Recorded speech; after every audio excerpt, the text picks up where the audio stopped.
Lilikuwaje akina dada? Ongea kama una uhai. Ilisema usiogope wewe. Lengo ilikuwaje? Nataka kuona wale ambao hawajielewi asubuhi ya leo wakati huu. Lengo lilisema msiogope ninyi, msiogope ninyi. Mathayo 28:5. Msomaji tusomee tena. Tunakamilisha sasa leo, kwa hivyo tujikumbushe tu. Msiogope ninyi, Mathayo 28:5.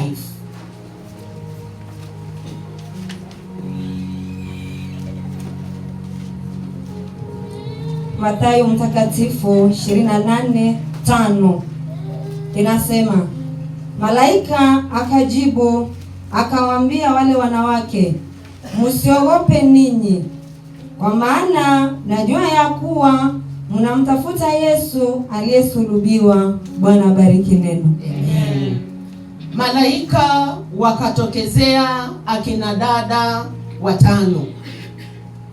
Malaika akawaambia msiogope ninyi. Yule ambaye mnamtafuta katika wafu amefufuka leo. Akina dada hawa ambao waliamuka alfajiri na mapema ili wakaweze kufika katika kaburi la Yesu, ili waweze kumwagilia mafuta mwili wake Kristo, waliondoka alfajiri na mapema, na walipokuwa katika njia ya kuelekea pale, wakawa wanaulizana, je, na jiwe lile ambalo liko langoni, nani ataweza kutusaidia kubingirika? Ndani yao hawakujua ya kwamba jiwe lishabingirika. Ndipo malaika anapowatokezea akawaambia msiogope ninyi, maana yule ambaye alikuwa pale hayuko. Bwana Yesu asifiwe. Asubuhi ya leo mpendwa, sisi kama akina dada nilisema ya kwamba sisi ni watu ambao tumebarikiwa. Ambia jirani, wewe umebarikiwa dada. Sema ukimaanisha. Huyo dada ambaye unakaa tu karibu naye amebarikiwa. Maana ikiwa Mungu aliamua kwamba ni akina dada watafika pale, wale disciples walikuwa wapi? Walikuwa wapi? Lakini Mungu alikuwa anataka kutuonyesha ya kwamba sisi akina dada ni watu wa maana. Ambia jirani, wewe ni mtu wa maana dada. Mwambie ukimaanisha yeye ni mtu wa maana. Bwana Yesu asifiwe. Amen. Recap of what we did last week, kwa wale ambao hawangewezeshewa, ninapita tu vichwa tu. Monday tulisoma kuhusu self care. Jinsi ambavyo tunastahili kujilea kama akina dada, jinsi ambavyo tunastahili to take care of our houses, to take care of our children, na tukasema hata that bed should be taken care of. Hallelujah. Amen. Hallelujah. Amen. The second day tukaongea kuhusu mwanamke wa hekima, a wise woman. Tukasema ukiwa hapo, siongei mhubiri wa pili alinena na akaendelea zaidi. Siku ya tatu tukasema this is a vicious woman. Siku ya 4 tukaongea about a visionary woman. Siku ya 5 tukasema my mouth, mdomo ambao uko na ulimi ndani, na nikasema huu mdomo akina mama ndio imetuharibu, kwamba kuna mambo ambayo tunayazungumza ambayo yanafanya kana kwamba badala ya kuwa tuwe na heshima tunakosa heshima. Alafu jana tukaona there are some words that are so useless in our lives. Yaani kuna maneno ambayo hayana maana, na mambo yale hayana maana tusiyafuatilie, maana kitabu kilisema ya kwamba it is useless. Tukawa tumesoma Psalms 119 verse 37. Ikatuambia vizuri maneno. Kuna maneno that are so useless. Yaani Daudi aliangalia akakagua, akaona ya kwamba kuna maneno mengine katika maisha yetu hayana maana. Heri utafute tu Mwenyezi Mungu. Wapendwa akina dada, nafikiri kwamba wale ambao tulianza nao Monday mpaka saa hizi wanajua mahali ambapo tumetoka. Leo tu ni summary. Ambia jirani karibu summary. Ambia jirani karibu summary. Leo nataka tuongee kuhusu Mungu anayeokoa. God the rescuer. Mungu ambaye anaokoa. Nataka tusome kitabu cha Genesis 16:7-13, kisha Genesis 21:8-21. Nitasoma kwa Kiingereza, Kiswahili kuwa ready. Genesis verse number 6, chapter 16.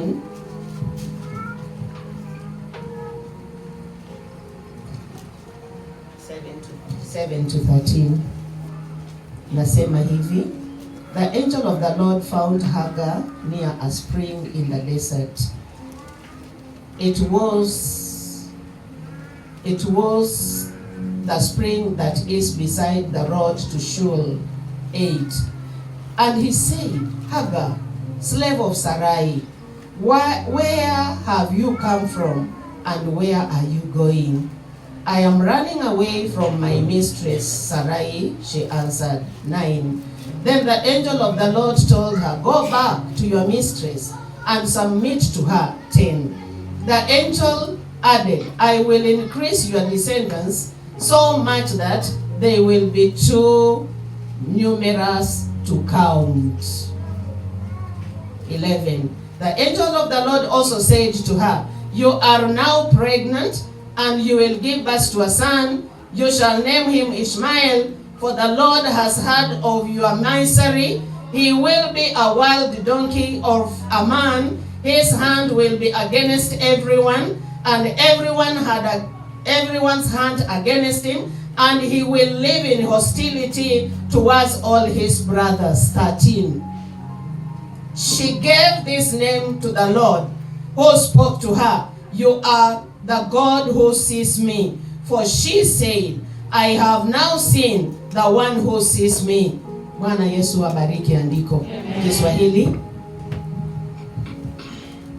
Mwanzo 16 mstari mdoni ule wa 7 hadi 13 inasema, Malaika wa Bwana akamwona kwenye chemichemi ya maji katika jangwa, chemichemi iliyoko katika njia ya kuendea Shuri. Akamwambia, Hajiri, wewe mjakazi wa Sarai, unatoka wapi, nawe unakwenda wapi? Akanena, nakimbia mimi kutoka mbele ya bibi yangu Sarai. Malaika wa Bwana akamwambia, rudi kwa bibi yako, ukanyenyekee chini ya mikono yake. Malaika wa Bwana akamwambia, hakika nitauzidisha uzao wako wala hautahesabika kwa chinzi utakavyokuwa mwingi. 11. Malaika wa Bwana akamwambia, tazama, wewe una mimba, utazaa mwana wa kiume, nawe utamwita jina lake Ishmaeli, maana Bwana amesikia kilio cha mateso yako, naye atakuwa kama punda mwitu kati ya watu, mkono wake utakuwa juu ya watu wote, na mkono wa watu wote utakuwa juu yake, naye atakaa mbele yao ndugu zake wote. 13. Akaliita jina la Bwana aliyesema naye, wewe Mungu uonaye, kwani alisema, hata hapa nimemwona yeye anionaye. Bwana abariki neno. Bwana Yesu asifiwe. Amen. God the rescuer. Wapendwa, tunaposoma habari hii, tunasoma habari ya Abrahamu na Sara. Abrahamu yule tunamjua kwamba alikuwa baba wa imani. Ikawa kwamba mke wake Sara, tumbo lake likawa limefungwa na Mwenyezi Mungu, kwa hivyo hangeweza kupata mtoto. Lakini katika ile harakati ikawa kwamba Mungu akawa amenena na Abrahamu, akamwambia ya kwamba yeye atakuwa baba wa wengi, yeye atakuwa na urithi. Lakini tunaona kwa sababu ya mwanamke ambaye hana subira, mwanamke ambaye anafika mahali anakata tamaa, mwanamke ambaye anaona na kwamba hakuna chochote kitafanyika, Sara akawa sio mvumilivu tena.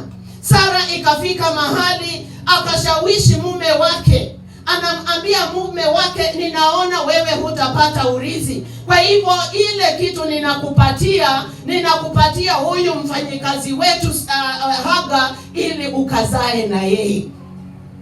Yani akina mama inafika mahali fulani, wakati mwingine we don't have any insight in us, that kuna mambo ambayo unatamka ambayo hayana maana na mwisho unakuja kujuta. Ikawa kwamba Sara akaambia mume wake Abrahamu, ninakupa huyu kijakazi wangu, lala na yeye ili tuweze kupata mrithi. Na hakika aliponena hivyo, naye Mungu akafungua tuo la Hagai na Hagai akashika mimba. Bwana Yesu asifiwe. Wakati huyu msichana anaposhika mimba, wapendwa, kama fikiria ni msichana wa kazi, atakupa tu madharau. Madharau yatakuwa tu pale, hata kuheshimu tena. Wewe ndio umemshawishi, enda ufanye. Na ikiwa amefanya, ikawa kwamba matokeo yapo, Sara tena akaona chuki. Sara anaona chuki, ili hali yeye mwenyewe ndio alisukuma kijakazi wake ili kwamba aenende akapate mtoto na mume wake. Kumbe wakati mwingine sisi kama akina mama tunatupa baraka zetu bila kujua. Kuna mambo ambayo tunayatenda ambayo mwisho unapokuja kujuta, unajuta, lakini unasahau ya kwamba kinywa chako ndicho kilichonena, na uliponena yanapotimia inakuwa pia ni chukizo. Sara akaona vibaya, msichana naye akajiinua kidogo. Sara akauliza mume wake, sasa analaumu mume wake kwamba wewe sasa ndio umefanya haya. Ikawa kwamba Abrahamu kwa kutii kwake, Abrahamu kwa kukuwa mtulivu, akaambia Sara, fanya kile unachotaka na huyu msichana. Bwana Yesu asifiwe. Amen. Mungu alipotazama huyu msichana akafukuzwa, akajitoa pale nyumbani, akaenda katika nyika, akawa anahangaika pale. Wapendwa, huyu kijakazi ni mmoja ya akina dada ambao walikutana na malaika na wakaongea uso kwa uso. Bwana Yesu asifiwe. Katika ile kulia kwa huyu msichana Hagai, katika kwa kuteseka kwa msichana Hagai akakutana na malaika. Tunaona malaika wanamuuliza anafanya nini. Huyu malaika anamuuliza ni nini, anasema kile ambacho kilikuwa kinafanyika kwamba Sarai amemfukuza pale ili atoke, lakini malaika anamwambia unarudi pale nyumbani. Hagai akarudi kwa Sara, akatulia, maana malaika anamwambia utulie, umpe heshimu Sara. Akarudi pale. Aliporudi pale, wakati wa kujifungua akajifungua. Ikafika mahali sasa pale mambo nyumbani yameharibika. Msichana kijakazi akawa sasa hana cha kufanya isipokuwa tena, wakati Sara aliweka mdomo zaidi, ikawa kwamba sasa lazima huyu msichana akatoka pale. Akina dada ambao hatuna wisdom in our lives, that there are certain things tunasema, kuna mambo tunatenda kisiri, kuna mambo mengine ambayo tunatenda, hii midomo yetu inanena mambo ambayo hayajui. Huyu Sara akaambia mume wake, akaamrisha mume wake alikuwa mzuri sana, akamwamrisha ya kwamba wewe, ikiwa mimi sitazaa, wewe basi nakupatia huyu. Lakini inapofika hapo mbele, wapendwa, Sara anaumwa. Mtoto amezaliwa, mtoto wa mume wake. Mtoto sasa huyu Sara Mungu sasa anapofungua tumbo lake Sara, mambo yanaharibika pale nyumbani. Na hapo ndipo tunataka tuone huyu Mungu alitenda yapi. 20 Genesis 21 8 to 21. Yule anasoma mbio speed. Mwanzo 21 kuanzia mstari wa 8 inasema mtoto akakua, akaachishwa kunyonya. Ibrahimu akafanya karamu kuu siku ile Isaka alipoachishwa kunyonya. Sara akamwona yule mwana wa Hajiri Mmisri ambaye alimzalia Ibrahimu anafanya dhihaka. Kwa hiyo akamwambia Ibrahimu, mfukuze mchakazi huyu na mwanawe. Ikawa kwamba Isaka amezaliwa. Ikawa kwamba sherehe imewekwa pale nyumbani. Ikawa kwamba Sara anapotazama Ishmael anaona hapana, huyu hastahili kukaa hapa tena, kwa sababu Mungu amefungua tumbo lake Sara. Ikawa kwamba sasa Sara ameanza tena, anaambia mumewe, huyu lazima upende usipende, lazima atatoka hapa nyumbani. Lakini hakujua katika mazungumzo yake Hagai na malaika aliambia huyu msichana, usijali kwa sababu hata wewe ninaenda kubariki uzao wako. Bwana Yesu asifiwe. Sara angalijua kwamba uzao wake Mungu amesema utabarikiwa, na uzao wa Hagai pia unabarikiwa. Hakujua kwamba katika siku ile ya kwanza malaika alimtokezea Hagai na akamwambia, msichana, uache kulia, wacha madharau kwa Sara, rudi pale nyumbani, na unaporudi pale utii. Kumbe katika mazungumzo yale, naye malaika amenenea Hagai, enda ujifanye mjinga ili kwamba yale ambayo nimenena yaweze kutimia. Bwana Yesu asifiwe. Kuna wakati mwingine, wapendwa, tunatupa baraka zetu kwa yale ambayo tunatenda. Pengine uko na msichana wa kazi pale nyumbani, unafanya msichana huyu analia usiku na mchana, hujui kwamba malaika amemwambia baraka zingine za watoto wako zitaenda naye.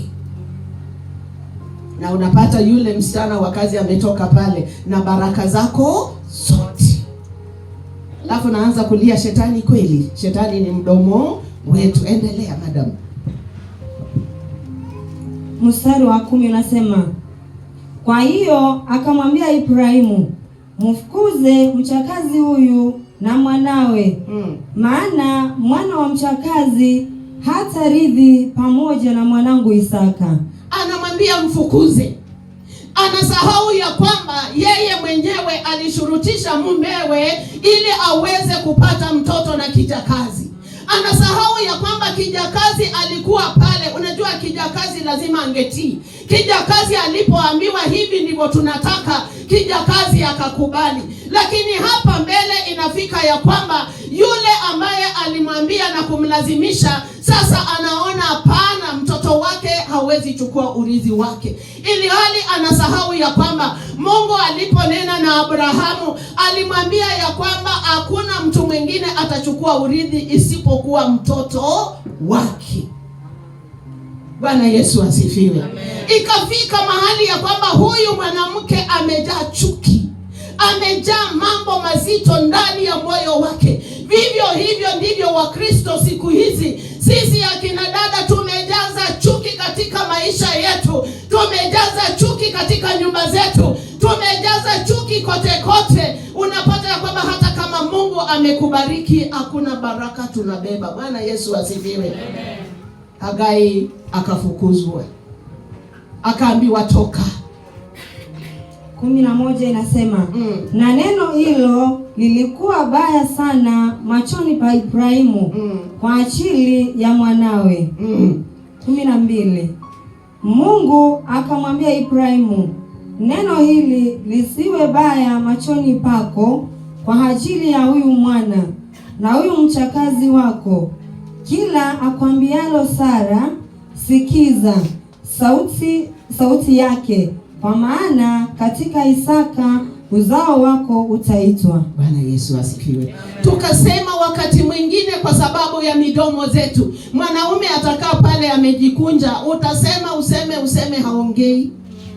Amejikunja tu pale, anakuangalia na kutazama. Abrahamu anajaribu kushangaa, huyu ndio mwanamke ambaye aliambia kijakazi, yeye ndiye alituma kijakazi. Inakuwaje tena ni mimi sasa lazima nifukuze? Tunakumbuka huyu mtoto alikuwa mtoto wake Abrahamu. Lakini Mungu anaongea na Abrahamu, anamwambia sikiza mke wako. Unajua kuna wakati mwingine jinsi ambavyo mtu ananyamaza. Yaani unaongea yako yote kutoka asubuhi mpaka jioni. Anaporudi bado mdomo uko wazi, uko ready to speak. Yaani anapouliza chakula mdomo uko ready to speak. Anaposema chochote mdomo wako uko ready to speak. Kumbe malaika ameambia huyu mwanaume zip your mouth. Hallelujah. Malaika amemwambia zip your mouth. Na wewe unaendelea. Na asipoongea unasema anakudharau. Ni madharau kweli?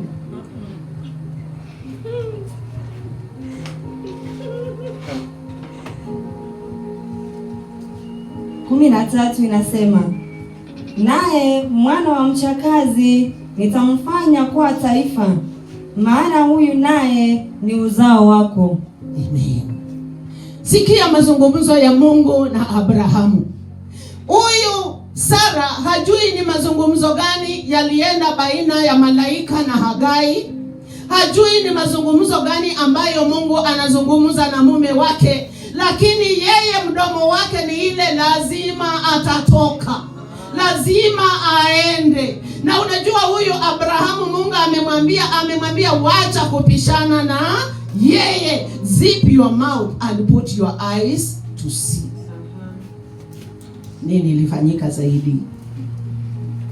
14 Ibrahimu akaamka asubuhi na mapema, akatoa mkate na kiripa cha maji, akampa Hajiri akimtwika begani pake, na kijana akamruhusu, naye akatoka akapotea katika jangwa la Beersheba.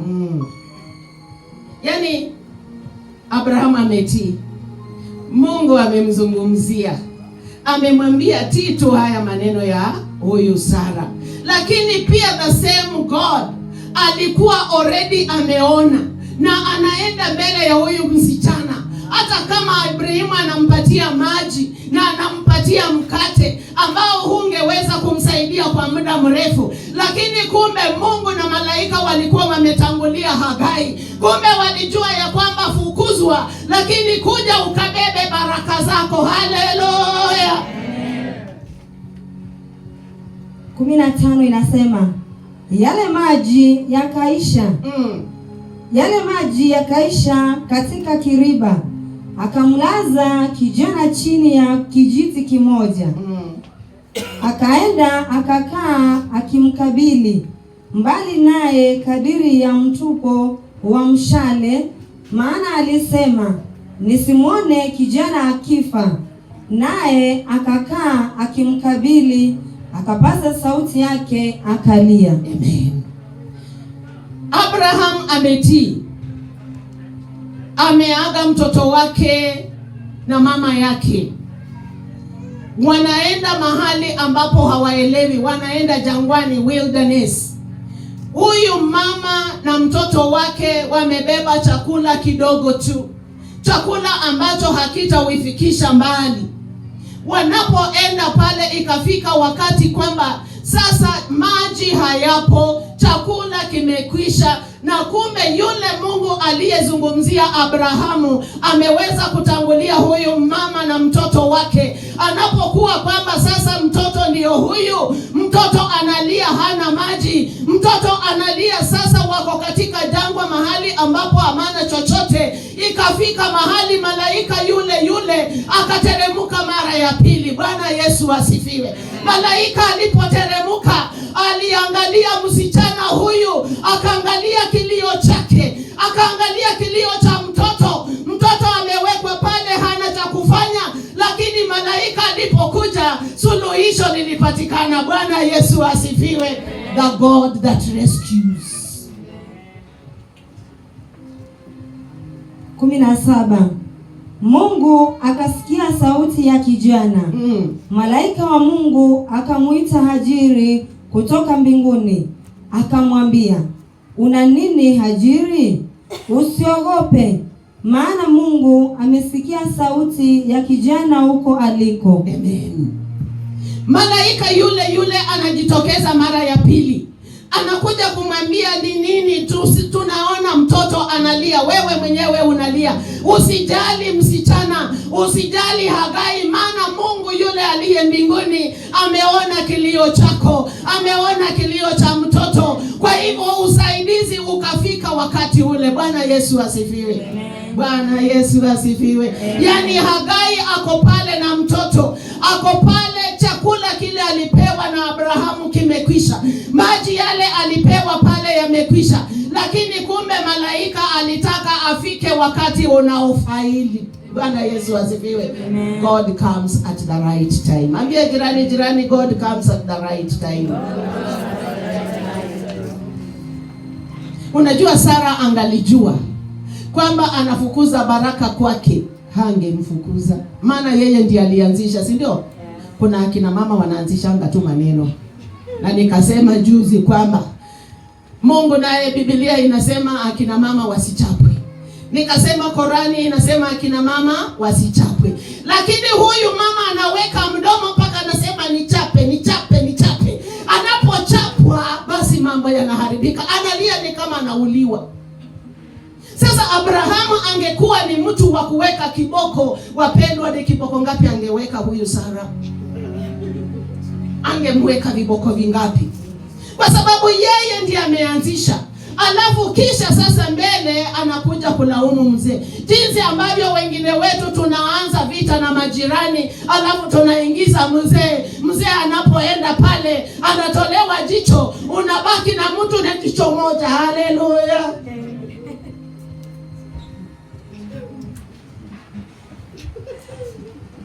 Kumi na 8 inasema, ondoka ukamwinue kijana, ukamshike mkononi mwako, kwa kuwa nitamfanya kwa taifa kubwa.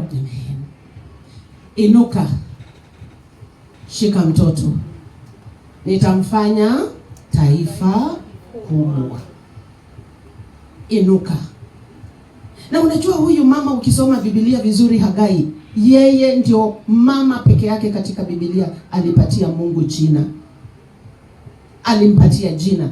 Hilo jina ni El Roi. El Roi.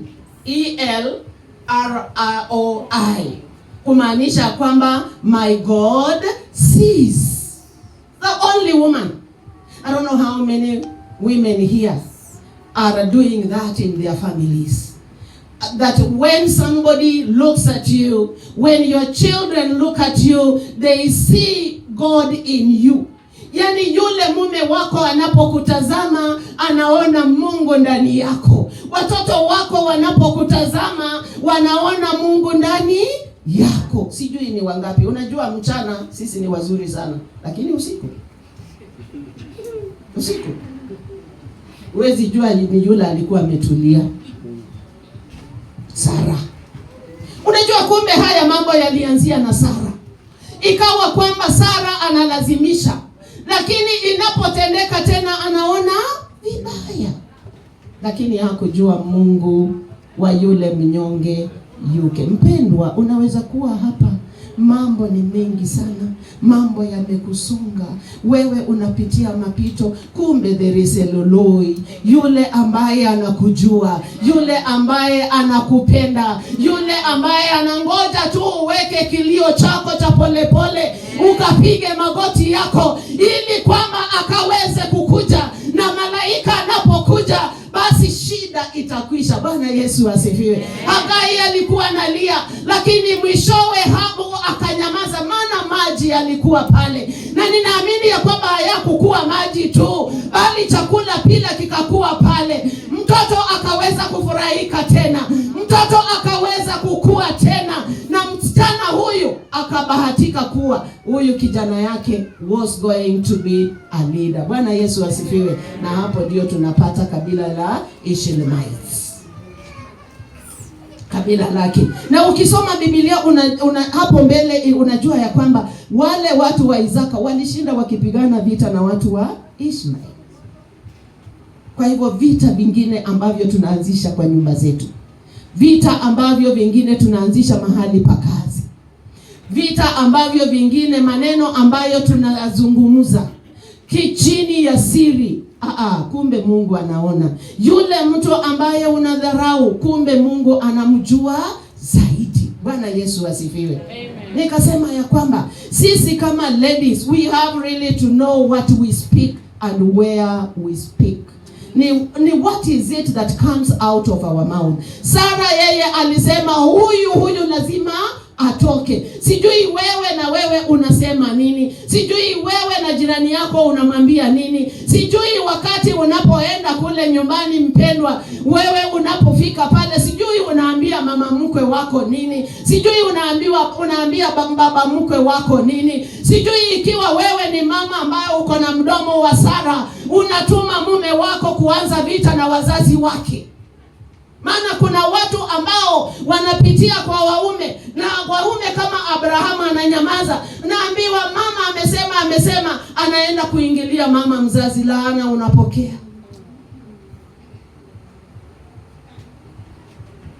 Unasahau na watoto, naye mama mkwe anasema hawa ni wajukuu wangu, katika hawa wajukuu mmoja wao awe tu kama wewe.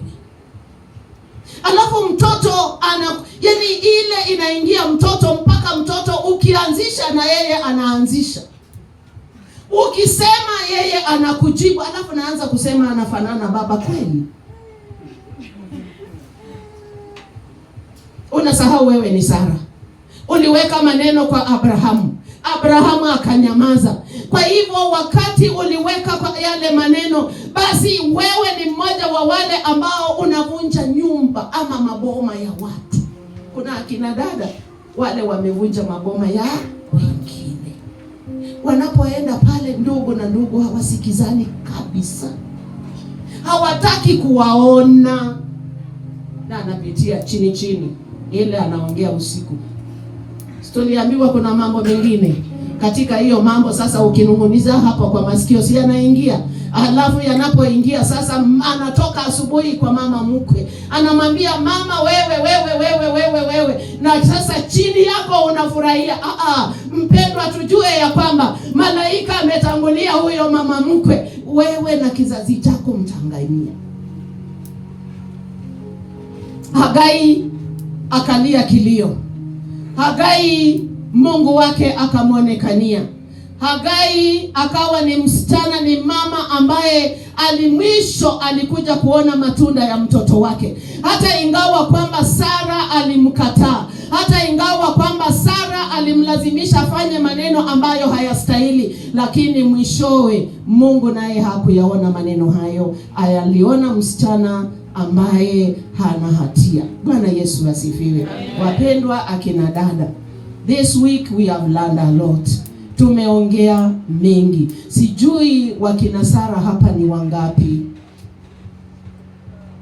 Yaani wale watu ambao wanaanzisha jambo lakini likifail ni mzee amefail. Mzee anakwambia hapana, unasema lazima tu ifanyike. Lazima na lazima. Mnapoanza inapokwama tena lawama zinaenda wapi? Kwa mzee. Lawama zingine pengine zinaenda kwa watoto, kwa sababu here we are mixed. Kuna wale ambao they are taking care of their children on their own. Inafika kwamba pengine watoto wanakwambia mami, sio this time, wacha tufanye wakati mwingine, lakini unalazimisha kwa lazima. And then by the end of the day, when things are not working, tunarudi tunalaumu yule mwingine. Sara akalaumu Abraham mpaka namsurushisha afukuze huyu msichana. Msichana ambaye alikuwa pale kufanya kazi, hakukuwa tena wa kubeba ujauzito. Lakini kwa sababu ya kutii huyu mama mwenye nyumba, msichana anabeba mimba, lakini mwishowe madharau yanakuwa hali ya juu. Wapendwa, sisi kama akina mama, Mungu atupatie hekima ya kulea maboma zetu. Mungu atupatie hekima ya kutunza wazee wale Mungu ametupa. Mungu atupatie hekima katika mahali pa kazi. Mungu atupatie hekima katika biashara zetu. Mungu atupatie hekima kila mahali, ndiposa Mungu ataweza kutubariki. Maana unaweza kuwa unaona mtu hafai, lakini kwake Mwenyezi Mungu anafaa. Hagai alionekana hafai. Hagai alionekana tu mjakazi, kijakazi. Lakini kumbe kijakazi huyo ndio Mungu alitaka afanikishe katika maisha yake. Ladies, we are here. Ladies, God has created us wonderfully well. Ametupa uwezo wa kufanya mambo fulani. Tufanye tukiwa na hekima. Tufanye tukijua kwamba mambo tunayoyafanya Mungu naye ana record. I don't know what God is recording in his books about us. Wale ambao tumeweka midomo kila mahali, wale ambao tunaakisha mioto kwa maboma za watu, wale ambao tunafanya watu wanauana, wale ambao tunatoa watoto wengine kwa Mungu. Yaani wewe uko kanisani, lakini unafanya kwamba mtu fulani anatoka kanisani kwa sababu ya maneno ambayo unamweka, kwa sababu ya maneno unayotamka. Unajua unaweza tu kuwa Sara hapa, lakini umefanya dada fulani haji kanisani kwa sababu ya yale ulitamka. Unaweza kuwa tu ndugu hapa, lakini unasaidia mtu mahali fulani kufanya mtu afanye nini? Apotee. Bwana Yesu asifiwe. Bwana Yesu asifiwe. Hagai akafukuzwa. Hagai akakutana na malaika wa kwanza.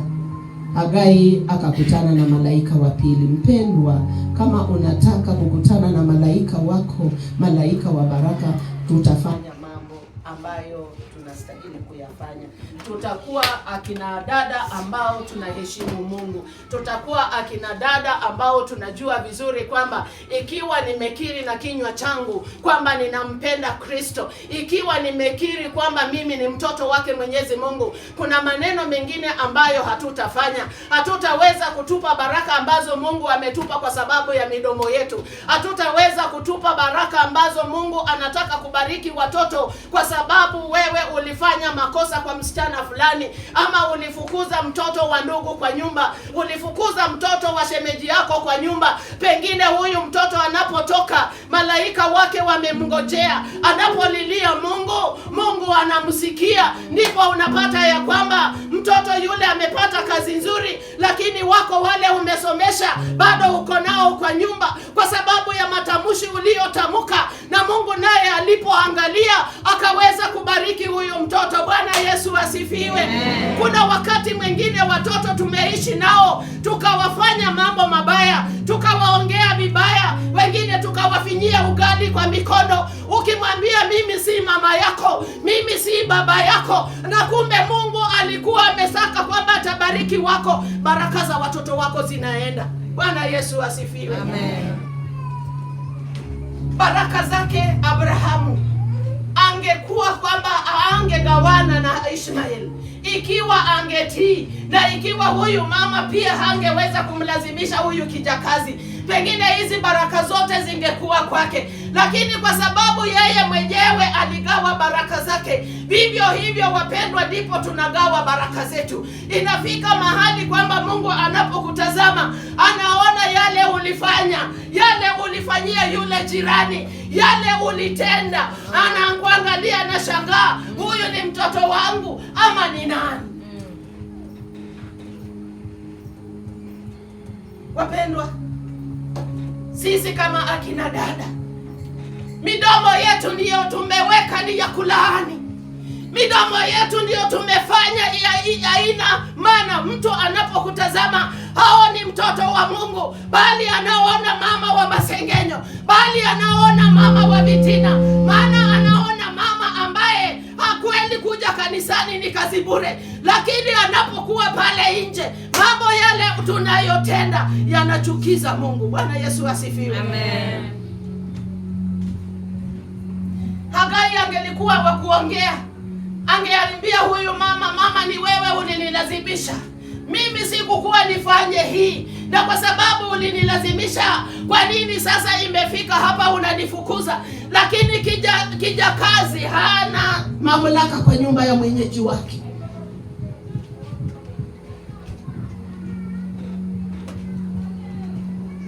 Akina dada, tutachunga midomo zetu, maana haya maneno yote ambayo yalitokezea katika nyumba ya Abrahamu yalikuwa kwa sababu ya Sara kusema, na analazimisha msichana utafanya, alafu kisha mbeleni anarudi analaumu Abrahamu. Imefika mahali ambapo wengine wetu tumewacha neno la Mungu, tunatamka maneno ambayo hayafai, tunaangalia na tufanya maneno ambayo hayafai, tunafikiri tunafanya kwa giza, lakini Mungu anaona. Na yule unachezea atabeba baraka zako. Yule ambaye unaona hafai, anafaa mbele zake Mwenyezi Mungu. Yaani Sara hakujua Hagai angalifaa mbele yake Mwenyezi Mungu. Lakini kilio cha Hagai, kilio cha mtoto wa Hagai Ishmael, kilifanya malaika akashuka. Na aliposhuka alikuwa amejua kwamba kilio cha huyu Hagai ilikuwa ni kana kwamba alitaka msaada, na msaada ulifika. Bwana Yesu asifiwe. Amen. Tuko kanisani lakini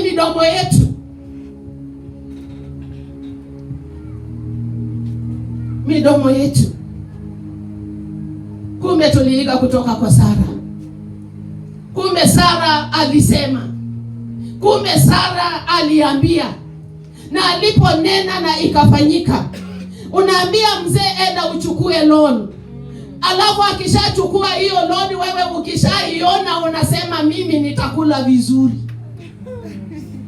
ili hali hiyo pesa iko kwa ya kukula. Mzee anakuamini, anachukua hizo 100,000 anakuwekea kwa mkono. Kitambo arudi akuulize, mama pesa ziko wapi? Zimefika 50,000.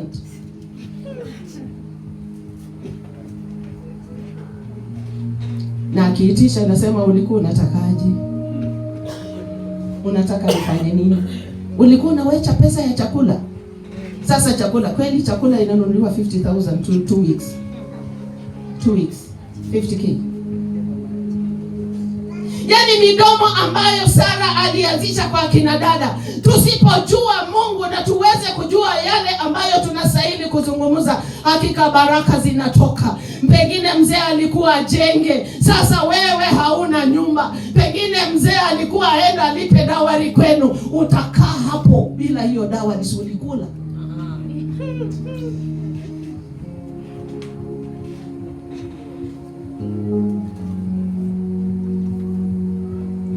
Akina dada, midomo yetu. Sara akawa mama wa mdomo, nenda. Hagai akaenda. Unajua Hagai kama tu ni msichana wa kazi, kusema tu ukweli. Ukimwambia leo nataka ile kitanda yangu tu kizuri, leo ninakuachia, hataruka.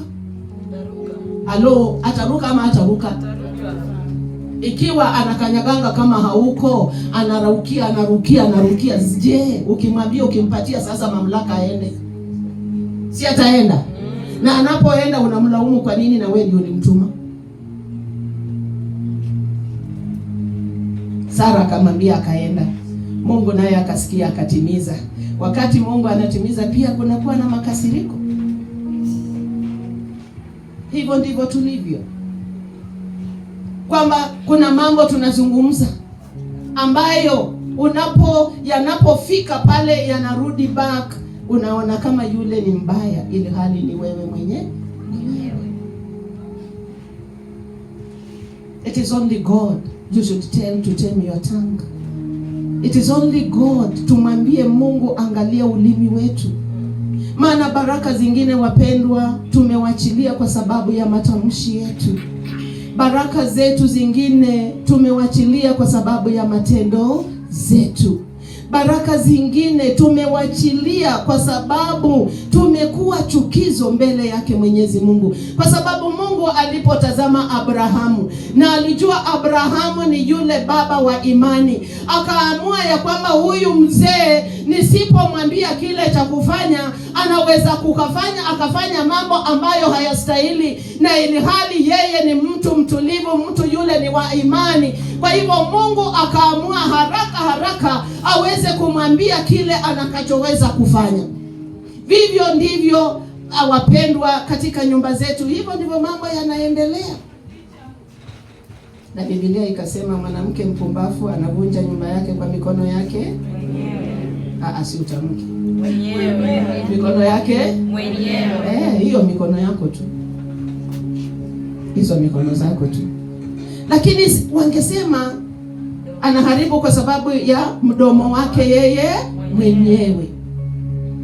Kwa sababu ni huo mdomo umeweka. Na jana nikasema ya kwamba mama fulani tu anataka kuvaa nguo ya 5,000. Kibeti ni cha 10,000. In fact kibeti ni ya 10,000. Alafu nikasema viatu ni vya 2,000. Na nikasema ukiangalia mumewe,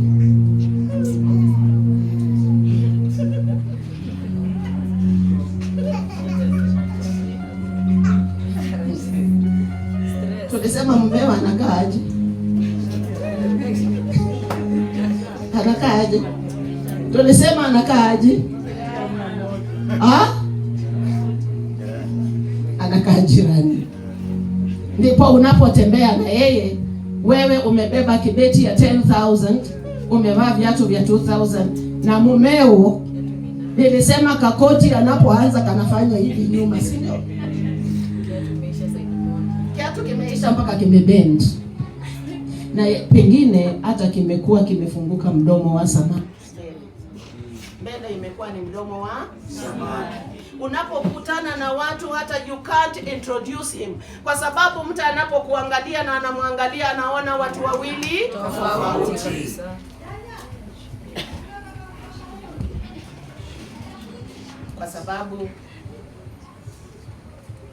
Kwa sababu ya midomo yetu. Hagai akafanikiwa, mtoto akapata maji, wakapata chakula, na malaika akamzungumzia mara 2. Mara ya kwanza akamwambia rudi kwa Sarai na ukimya, uwe mtulivu. Mara ya pili akamwambia utabarikiwa, usilie. Maana alipoangalia nyuma akaona maji yakiwa pale, akapatia mtoto wake. Sisi nyumba zetu zitajengwa na sisi. Nyumba yako itajengwa na wewe mwenyewe. Na ukitaka kubomoa itabomoleka like yesterday. Itabomoka tu. Na vivyo hivyo watoto wetu wanapotuiga, basi inakuwa ni kama sasa it is a system. Alafu baadaye wale watakuwa pale, they start casting out generational curses ambazo wewe mwenyewe ulianzisha. Because you started it. Ulianza mdomo. Mtoto wa kike akachukua akajua mwanaume ni kusomewa tu, mwanaume ni kusemwa, mwanaume ni kufanya. Huyu mtoto badala ya kumfundisha hata ajue kupika, anapofika pale pa kupika anafikiri wale kuku wanarolingi town kwa madirisha kule, hata kwake anachukua kuku anaweka kwa mafuta hivyo. Because instead of teaching this child the right thing, we teach them wrong things. Tunawafundisha mabaya tu. Sarai akawa wakulaumu mumewe. Mumewe akamwambia, wewe utafanya kile unachoona na huyu msichana wa kazi. Sarai akaweka mdomo ya hali ya juu kwa kijakazi. Unajua wakati mwingine vijakazi kwa nyumba za watu wanapitianga mambo mengi sana. Chochote kikiharibika pale ni mfanyikazi.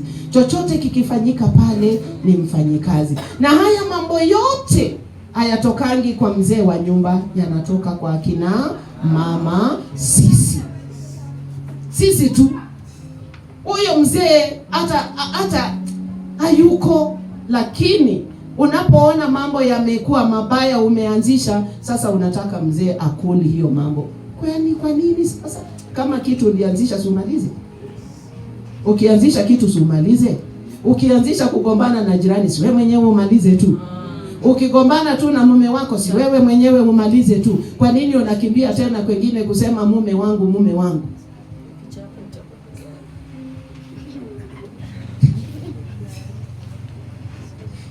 Sara akafanya Hagai akapata kubarikiwa.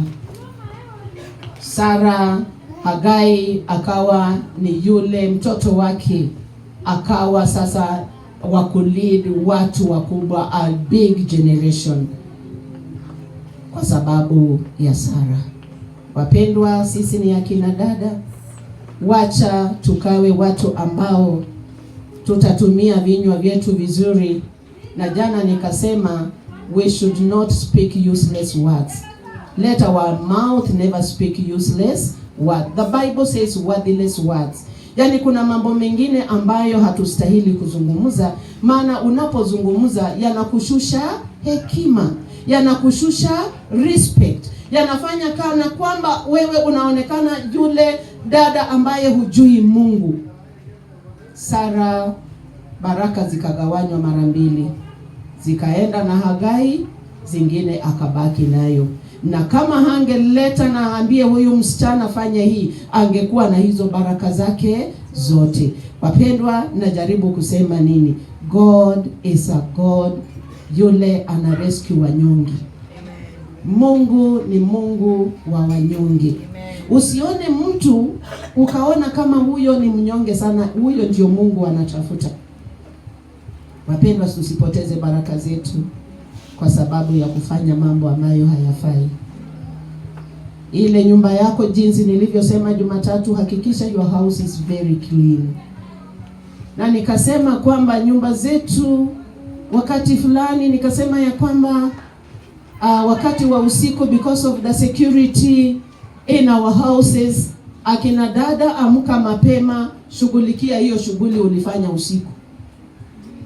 Hello? Yes. Nilisema hivyo? Kuna ndoo pale, unajua kile ulifanya. Unajua ama ni besini, unajua ile ulifanya. Wacha hizo vitu zisinukishe nyumba na wewe bado umelala unapinduka. By the way, kama tungekuwa tunapata degree ya kulala, si watu wangefanya kazi. Tungekuwa tu tuko nazo na kazi tuko nazo kwa nyumba zetu. And that is why you have to wake up early. Unaposikia tu jogoo anawika, unakumbuka kuna basin mahali nataka na ishughulikiwe. Unatoka nayo kama umeme, unaishughulikia kwa njia inayofaa. Kwa njia inayofaa.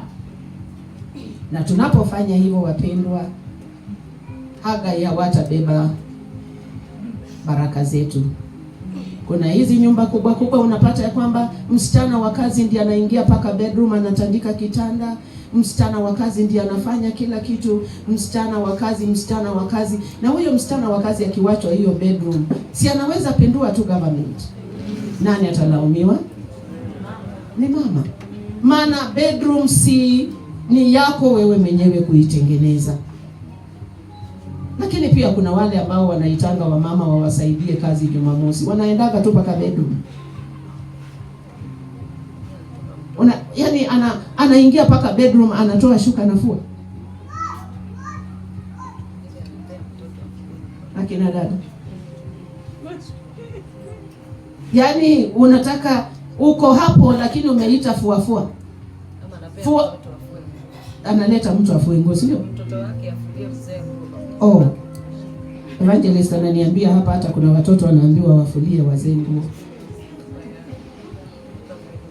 Lakini tukisema tu kweli, nani anastahili kufua? Mama. Ha? Mama. Kweli? Hiyo ndivyo tunafanya. Kwanza msichana akishakuwa mkubwa, nguo zote zinawekewa pale. Mtoto afanye nini? Mimi nafikiri dada ndiye anastahili kuchukua nguo ya mumewe, aangalie kwa mifuko vizuri, anaweza pata hata ngiri moja imebaki pale. Akaweza kufanya na kufua, na wakipata hiyo ngiri moja unaimbanga tu vizuri, ukisugua vizuri. Ukisugua kwa sababu hata ushalipwa.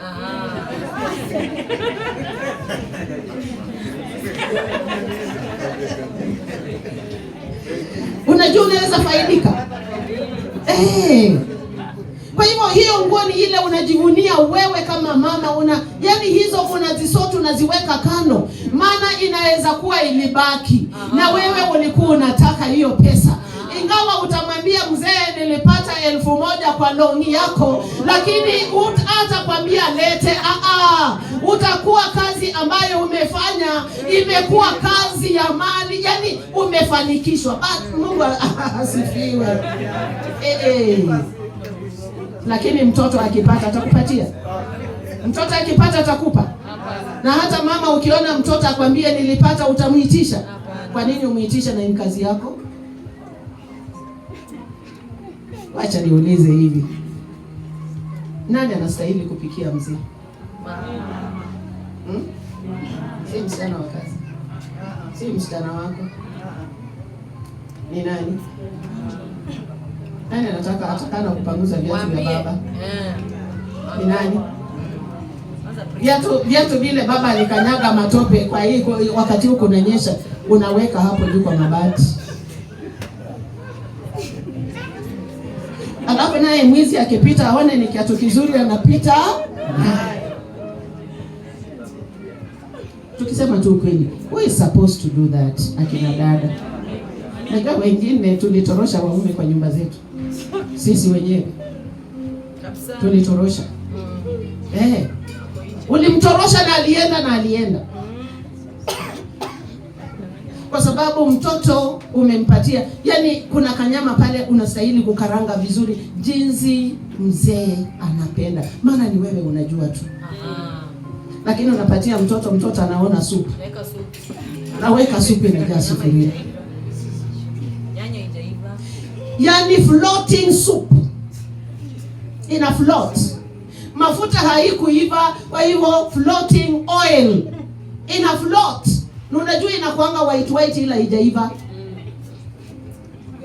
Alafu wewe mama unakuja unasema umepika unabeba hiyo unapelekea mzee, anakuangalia anashtuka.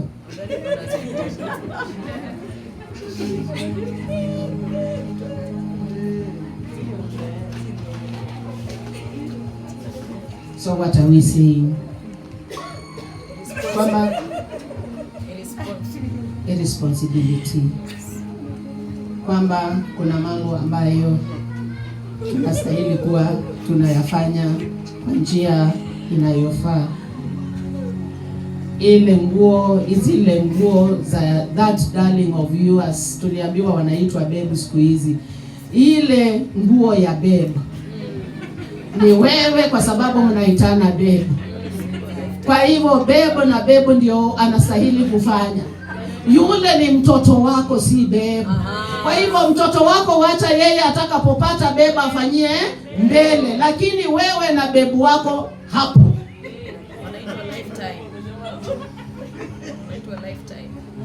Lifetime. But what do we do? Wacha nikwambie mpendwa, hata kama anatoka huko anaimba, huyo ndio ulichagua. Hata kama anaimba mpaka anaimba hata jina lako. Unajua kuna mwingine anakupenda tu sana mpaka akienda anaendanga hivi akisema mama Violet,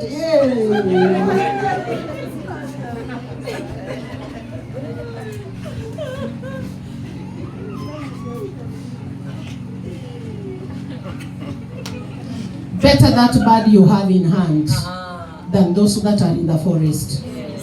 Yule ambaye unaona huko nje, wachana na yeye. Yule ambaye Mungu aliyekupa, huyo ndio wako. Ng'ang'ana na yeye. Ng'ang'ana tu na yeye. Lakini ukikosa kung'ang'ana na yeye, akipata hata mama mzee kama mimi, nitaanguka.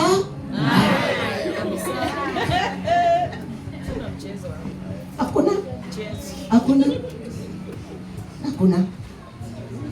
So what are we saying, ladies? What are we saying, ladies?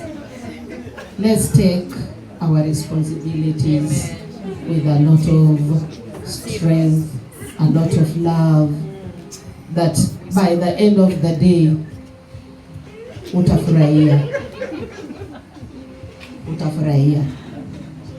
You people, you've not heard kwamba young people are marrying people like me. Amjasikia? Unafikiri ni kwa nini? Kwa sababu ninampatia upendo wake ile anataka. Anakuja, nafanya kila kitu, kanyama nimepika kanyama, mpaka natengeneza ile chai ya kunawara nguvu, mpaka tunatengeneza ile chai. Atatoka kweli? Si atakaa?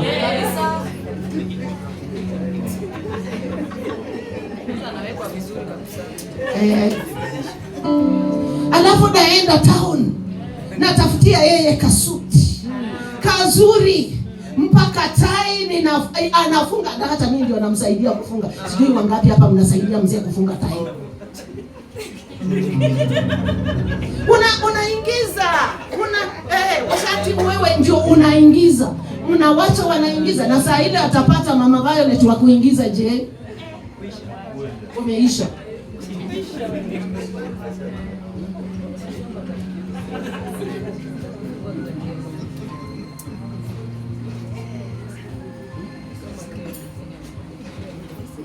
Najaribu kusema nini?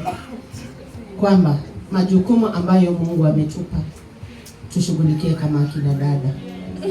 Mungu amekubariki, kubali umebarikiwa, shughulikia. Mungu amekuletea yule mtu. Unajua sasa, huwa nawaambia kwa mfano mimi sasa, by the way I'm 39 years old in marriage. Yes. 39 years old. Next year I'll be 40. And you're still there. I'm still here. Holding on. And I'm still here. Na sinija soliona. Si nimeosha. Si anametameta. Na wewe unawachilia huyo wako mdogo kwa nini? Nalala na kwa kitanda na nuka oi.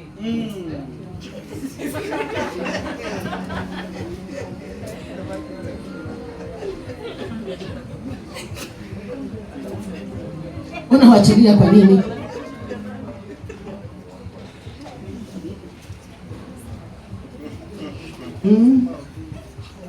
And then tomorrow Wednesday utakuwa kwa ile ofisi ya bishop.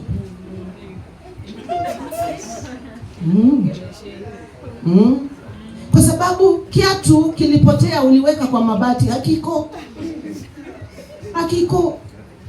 Unaulizwa, hata wewe unashangaa, unakusahau ya kwamba uliweka kiatu wapi? Kwa mabati. Na yule aliye na macho haambiwi tazama, alitazama na kapita nayo. Na pengine hiyo ndio best, Sunday best. What do you do next? What do you do next? Kweli tuseme tu ukweli, akina dada, tuseme tu ukweli, si ndio? Ukweli ni kwamba kuna mwanaume anapenda mtu mchafu. Na ukiwa huo mchafu, what happens?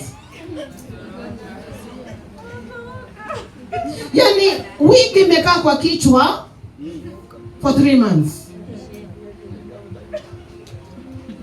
Imekaa 3 good months. Haina harufu. Alafu isitoshe usiku unaweka kofia, yani ile socks kubwa. Suruali.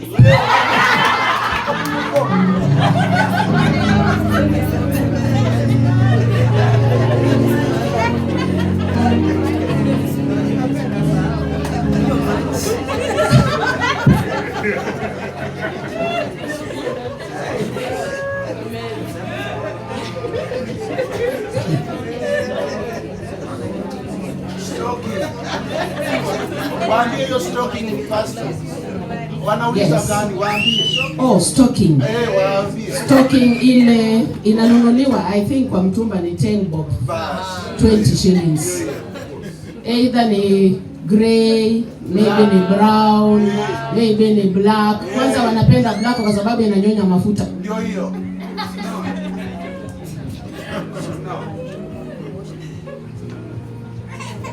Alafu shuka ni zile zimekaa 1 week hazijaoshwa. Na nikasema hapa tumependa kukununua, yani shades ni za mtumba, kila kitu ni cha mtumba, kila kitu ni cha mtumba. Alafu wewe mwenyewe umevaa hivyo, kichwa yani nywele imekaa hivi, imejaa hivi. Mtu akikuangalia ataona that beautiful girl alioa. Ataona tu yule mrembo alioa. Unafanana aje sasa? How are you looking like?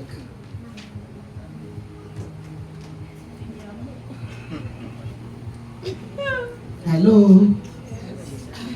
Na hiyo nywele ikiwa hivyo itampatia appetite. Hello. Tuongee ukweli. Itampatia appetite. Atafunga macho.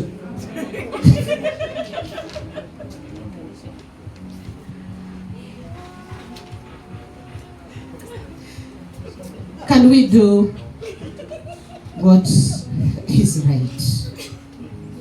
Maana wengine wetu tumewachia watoto wetu ndio wanashughulika kote kote. Nyumba ni mtoto ajue vile itakaa. Mtoto wa Nairobi hawajui hata kusugua hiyo sufuria, mtoto anapitisha maji tu. Kwa hivyo kama ulikuwa umepika githeri, mtoto anapika nyama, inakuwa githeri plus nyama imechanganyikana. Who will eat it?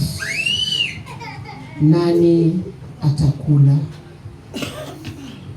Wakati wengine wapendwa, let's take what God has given us with a lot of yes. Yani tukubali ile kitu Mungu ametupatia, tushikilie hivi. Siku moja ikatoroka, ndio utajua umuhimu wake. Na wakati huo haitakuwa. Na wakati huo pengine ni mdomo yako ilifanya akatoroka usiku. Yani ulifikiri anarudi kutoka kazi, hakukuja. Ulingoja ukangoja hakurudi. Siku ya pili hakurudi. Kwa sababu that bed. Proverbs 31 woman anasema hata malazi it has to be very clean. Na ikiwa susu inakuwa kwa nyumba yako mpaka saa 2 asubuhi, sasa je ile ingine? Unajua wakati sisi tulikuwa wamama wetu walihakikisha ikiwa tumekula saa 12 tunakula saa 12, na walikuwa na umuhimu fulani, kwa sababu chakula will be digested na watu watajirelease kabla hawajaenda kwa malazi. Wacha niamini ya kwamba hakuna mtu hapa mkubwa hata pupu inawekwa kwa hiyo ndoo na hiyo besi. Wacha niamini hivyo, na kama inawekwa, Mungu atusaidie sana. Na nikasema this week kwamba nikakuja kwako nikapata kitu kama hiyo, siwezi kula. I can never eat. Uniite nini, I will not eat. What about mzee wako? What about mzee? Kama mimi jirani siwezi kula, je, mzee? Amezoea. Hivyo ndivyo mnafikiria, na ndio watu wakitoroka mnasema wamezoea. Hiyo mazoea ndio huyo Abrahamu hakuongea, alinyamazia. Mungu alimwambia usiongee, mwambie afanye kile, na ndio unafikiria ni kawaida. Na before long utaona tu anakuja kwa nyumba, anaangalia hiyo chakula, anasema ameshiba. Leo kazini tulipewa chakula tukakula. Hakuna kazini alipewa. Ameamua sasa, aheri nijitunze huko kuliko kile kitu ninafanya nini, ninaona. Na hivyo ndivyo ataenda. Na nimekwambia akipata Violet hivi ameenda, tamkuta huko ushago. Nikipanda gari hapa tunapanda na yeye, namwacha Luanda, ninaenda kwangu. Lakini kila siku nahakikisha nimefika Luanda, nimeona anaendelea namna gani. Na hivyo ndivyo ataenda tu, hivyo tu, na ataenda na ataenda, na utamtafuta utawahi mpata, kwa sababu amepata yule ambaye anaona sio mazoea. Anaona hiki ni kitu kinafanya nini, kinatunzwa. Hiki ni kile kinatunzwa. Abrahamu akanyamaza, kwa sababu alijua ninapoongea nitaleta mambo mengi katika nyumba yangu. Na nikasema hivyo ndivyo hapa kuna Maabrahamu wengi ambao hawasemi. Anasema ndio madam, nimesikia. Ndio mama Faith, nimesikia. Ndio mama John, nimesikia. Lakini ndani ya moyo wake anaumia. Mtoto yule kufukuzwa na yule mama huyo Hagai, Abrahamu aliumia, lakini hangeweza kusema. Hivyo ndivyo wanaumia, lakini ikifika mwisho anasema liwe liwalo. Unasikia wewe uko Kayaba, yeye amekodesha nyumba wapi? Kayole. Utamtafuta mpate? Na si wewe mwenyewe uliachilia, na akianguka kwa mikono yangu, wewe unafikiria nitamwachilia? Wewe unafikiria tu nitamwachilia? Si tutakula ya retire pamoja, si ndio? Si tutakula tu vizuri. Si nitambalisha vizuri. Si nitampaka hata poda. Si nitampaka hata nitafanya massage. Ile wewe ufanyi, kwa nini ufanyi wako?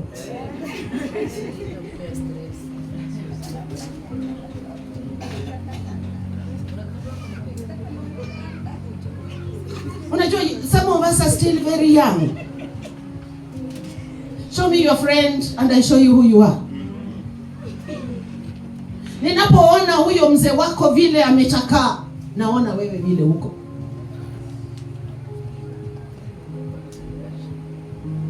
Yaani hata nguo pasi haipigwi.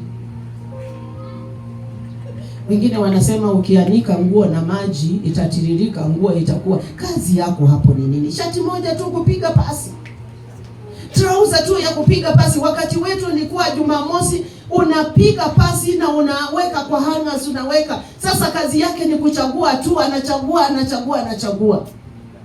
Na nikasema hapa vizuri, akina mama, wewe mwenyewe unapojiangalia uko sawa. Mtoto wako tutapomwangalia hapa nyuma, kiraka kimetoka east mpaka west, Mtoto anapoenda pale kwa blackboard, wengine wanashangaa uniform ni blue ama ni red.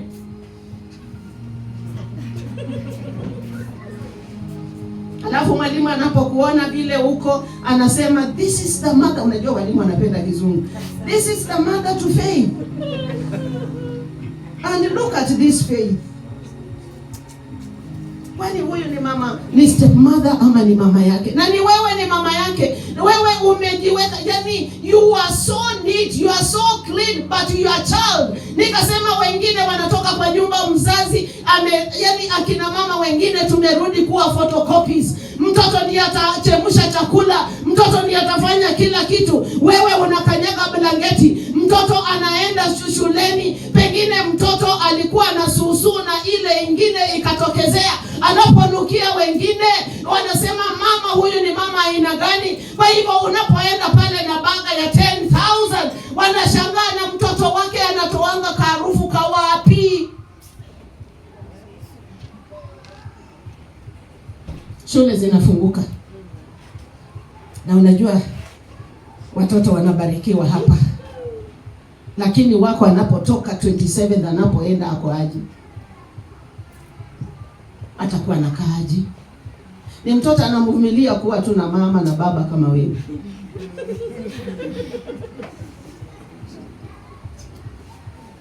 Yule anavumilia, si ndio? Ukiangalia kiatu cha mtoto wakati walifunga shule, kwanza watoto wengine ni wale yani tarehe 27